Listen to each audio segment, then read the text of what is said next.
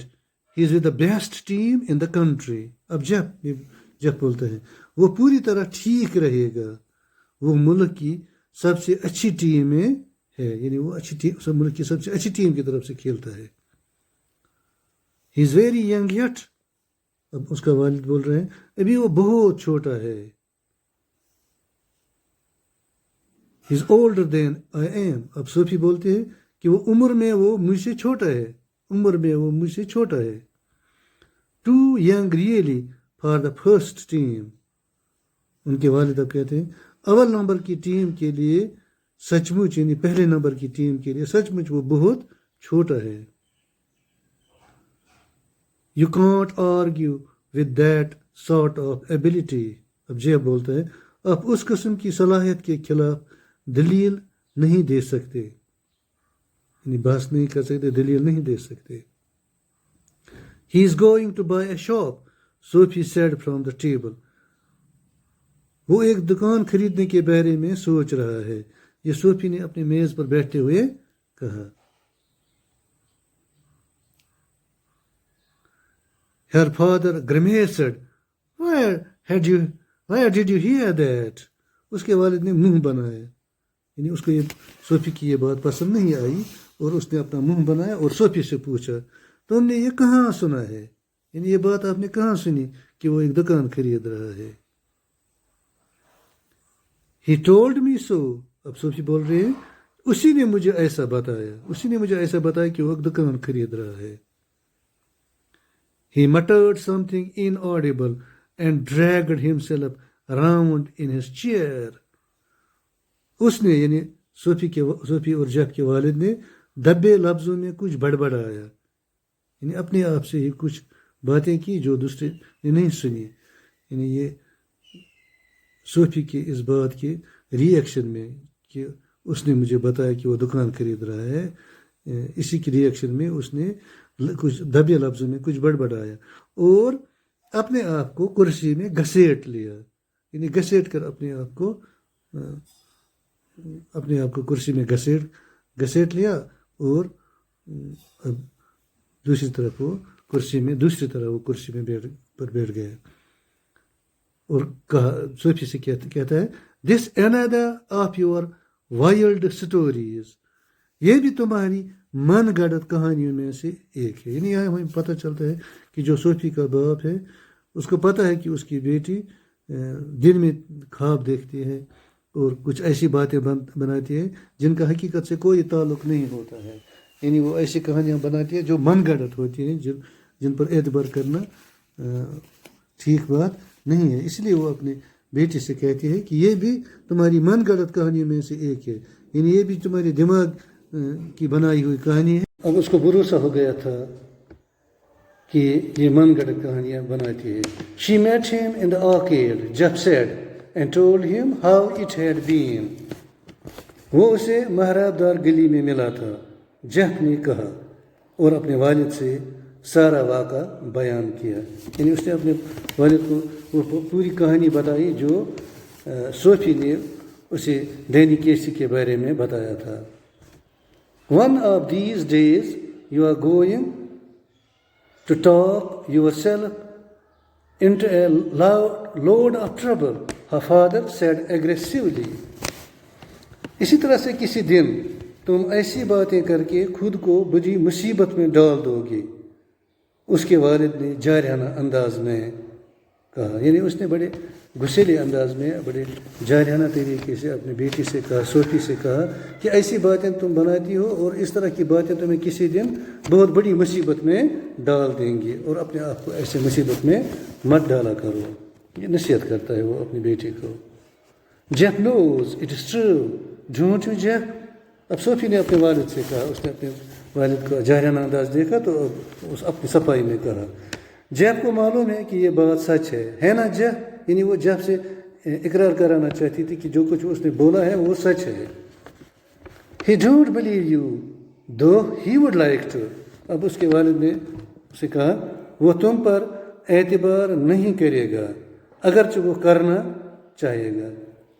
Dear students, this was the explanation of the third part in Urdu, explanation in Urdu of the third part of the short story Going Places by A.R. Barton. With this we conclude today's video. Have a good day.